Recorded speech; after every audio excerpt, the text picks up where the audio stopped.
This is the first part on study circles and change. And the reason I've taken the time to do this particular talk with you is study circles works. I've seen it work.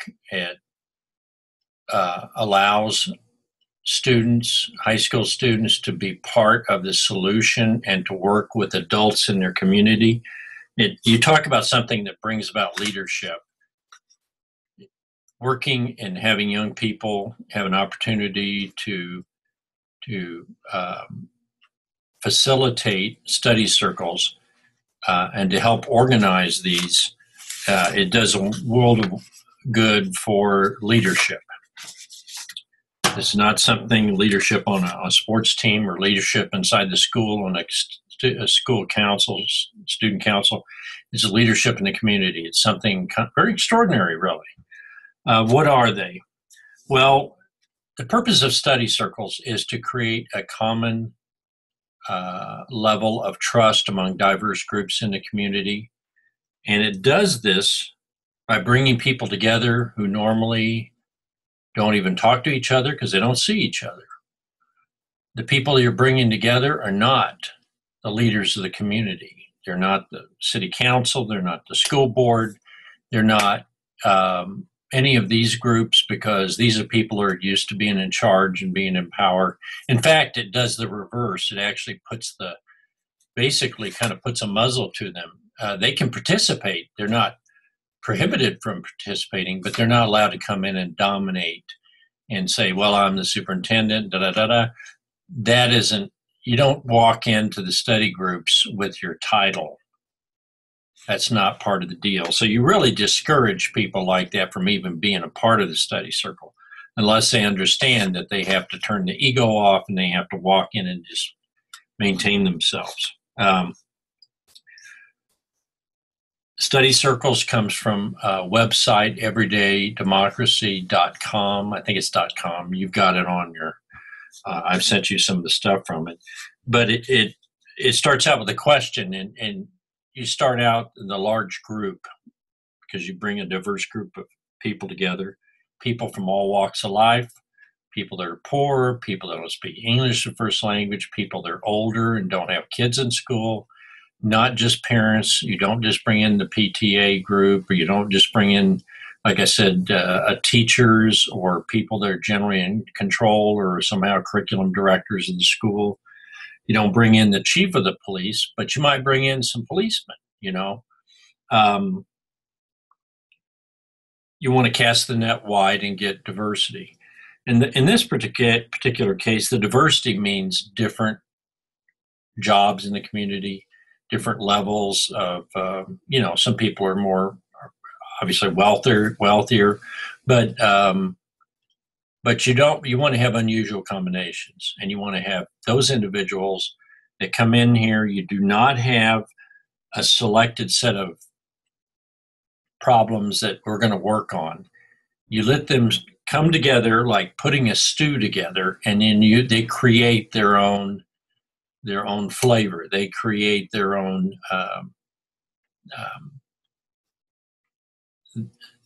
agenda. Okay. You give them questions like this. Imagine 10 years from now, what's this community going to be like in terms of positive or negative possibilities? Is it going to be controlled by meth dealers? Is it going to be controlled by, is it going to be dominated by people that are jobless, who have no authority? Is it going to be crime here? Are we going to have a new library, or is education going to be valued here in 10 years or 15 years? You want to look at something that's within fairly short time. 10 years isn't much time at all. But you don't want to say 50 years from now, what will this city look like? Well, a lot of people are going to be dead there in the meeting. So, or they're so old they won't remember. So you want to look at a reasonable time frame. But you pose questions, is immigration going to change our town? What if the agriculture takes a big hit? How's this going to affect our town? What could we possibly do to strengthen ourselves and prepare for negative circumstances, or take advantage of positive circumstances? You know, if you had a major drought like in California in some of these towns, what if the drought continues for 10 more years? What if it doesn't? You know, you think about what could we do to give ourselves other options rather than just say, well, we're all just going to move away and let the dirt, the dust take over. You assume some things with, and key assumptions of study circles, that the people care about their community. You want to bring people that have lived in the community and care about the community. You don't want to bring in somebody who's just there for the short term and they just want to parade around their ideas and draw the spotlight to themselves.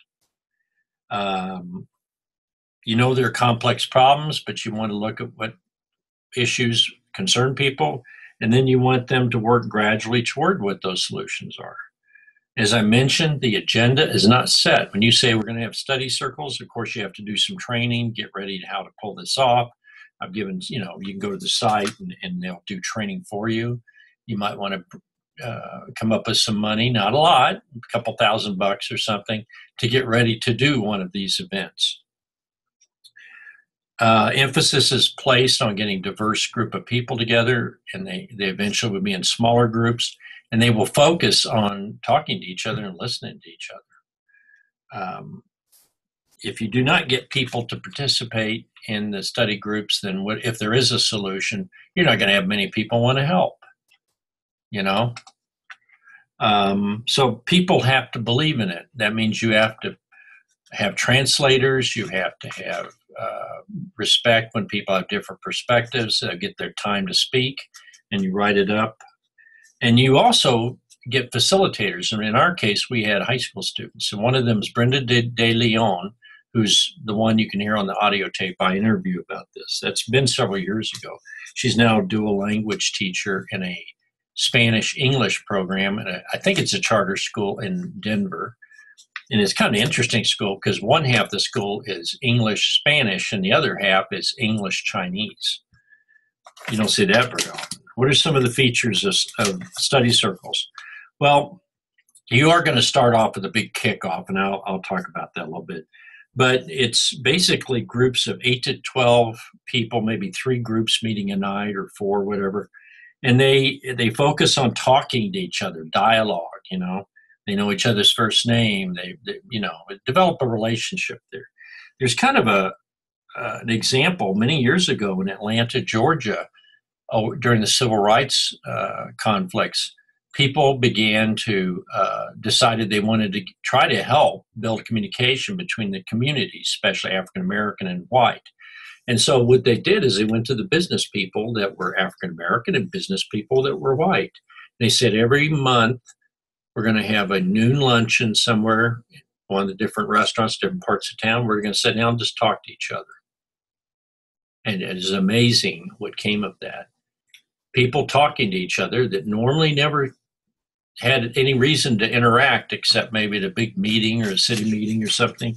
Well, now they just met, talked like human beings to each other. You know, they develop relationships, trust, friendships even. What they're going to do in these is once you get the training for study circles, you basically try to get about 100 people or so who will commit to coming to the monthly meetings or whenever you have them of the study circles. And they'll come to these meetings. You invite a group of diverse people. You want housewives that don't speak English. You want people that are older that don't have kids in school but have concerns about the community. You want to have people that live just outside of town but shop in the town. You want business people. Now, you don't want the mayor and the head of the school board and the superintendent, and you don't want 4 or 5 of those people to come in and basically run the meeting. Because what they're going to do is they're going to talk about what they're concerned about, which is not taking the temperature of the people in the community at all. It's letting it be dominated by people that are used to having influence. People will defer to them; they'll just shut up. You want to get the temperature and sense the climate of the community. You're looking for areas in which there is a common concern from groups that are very diverse, and you wouldn't know they had the same concerns. That's where the strength is. It's kind of the beauty of it. You go up and you get some older people concerned about, maybe they're concerned about vandalism in the area, or they're concerned about um, their grandkids, because maybe they're raising their grandkids and they're concerned about after hours programs in the schools, or events in the evening, or safety of sports events, or intramural sports for kids that don't have other activities, who may don't, or why isn't there soccer in the community, et cetera, et cetera. This isn't just a school problem, although schools should be involved in the study circles. You want people, but you want the teachers who are part of their community. Now, it's not that you can't have the principal show up, but he just can't dominate. He has to keep. He only should be known by his first name. You don't go in and say, I'm Dr. So-and-so, and I'm I'm the head of the medical group in the community or something. You have facilitators, and you want the facilitators, if possible, to be high school students. I think that's old enough, but, not too much younger than that. Or it can be young people that are college age, or it can even be people in the community, but they should be individuals that are seen as neutral. They help keep things civil and interesting. And what kind of differences do these study circles make? Well, they create new networks of communication. People know and trust each other. They meet with each other. And it causes people to actually say, I talked about this at a meeting, and now something's being done about it. Because you don't just talk about it and stick it up on the board and never talk about it again and say, okay, I hope somebody fixes this. No, what you do is you try to develop new leadership, new networks of collaboration, get people to thinking of how, whatever they come up with, whatever they're concerned with, they're going to focus on. Now, they're going to have to select near the end of the process 2 or 3 issues they're going to focus on. You don't say there's 10 things we want to do: trash, vandalism, after school programs. No, you only get to pick 1 or 2, and you try to follow through and take care of those so you have something done. Lexington did this, and this was back in 2003, 4, 5, and 6 that they did this. I was a part of the study circles. I observed them. I went through the training. And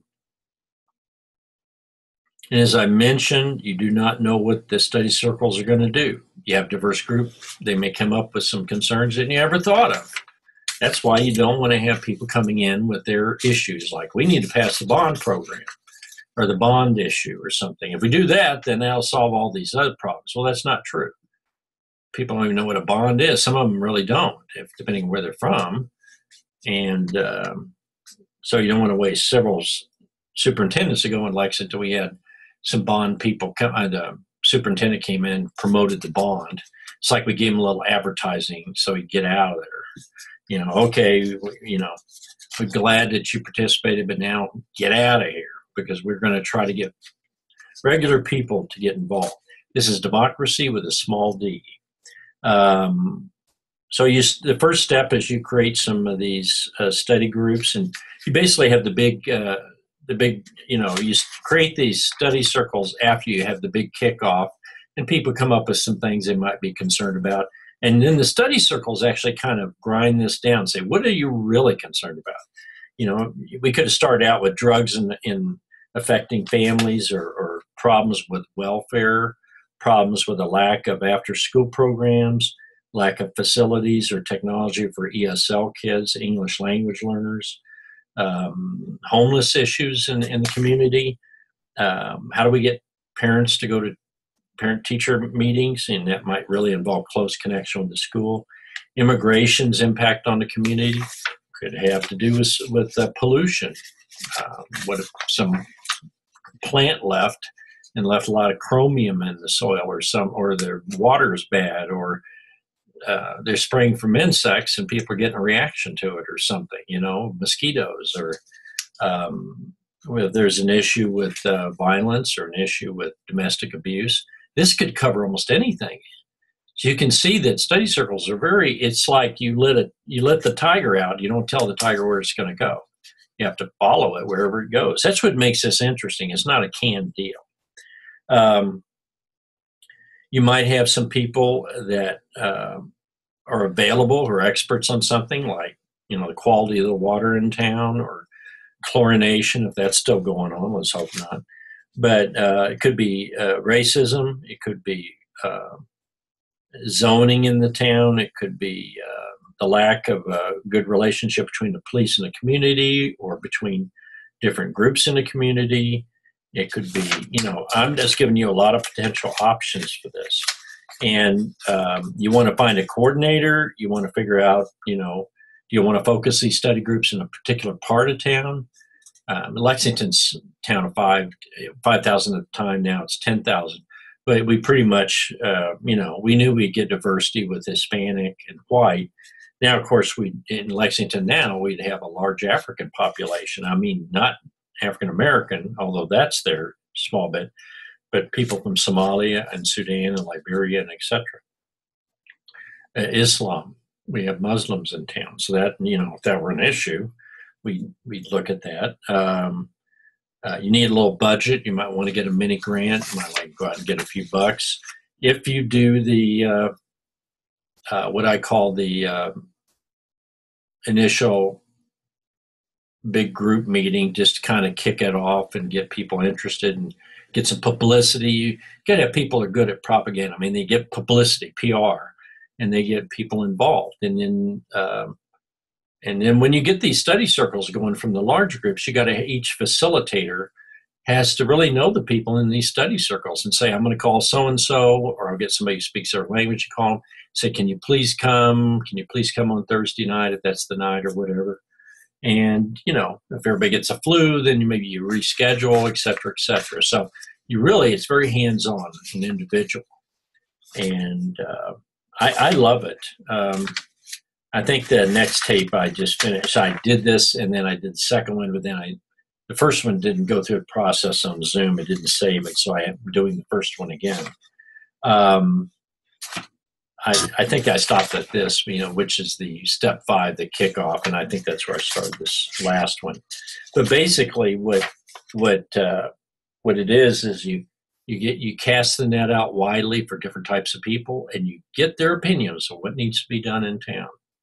And if they say that we got a problem in the schools, or we don't feel comfortable the way we're treated by the police, or maybe we need help with technology. We don't have wireless access in our section of town, or we want our kids are very disrespectful to us, or whatever it could be, will be something that will come up. So when you do those study circles, you don't go walk in and say, well, we're going to deal with drug addiction or something, because you don't know. A lot of times people that think they know what's going on, it's up to, it's in their head, and they'll go talk to people, find out people don't care about that at all. Maybe they're upset with taxes, or maybe they're upset with noise in the neighborhood, or maybe they're, so I'm throwing out a lot of possibilities. It's basically throwing a big net out there and bringing in a lot of fish, and to find out what the fish think. And then you try to make the environment better for them. Okay. Thank you.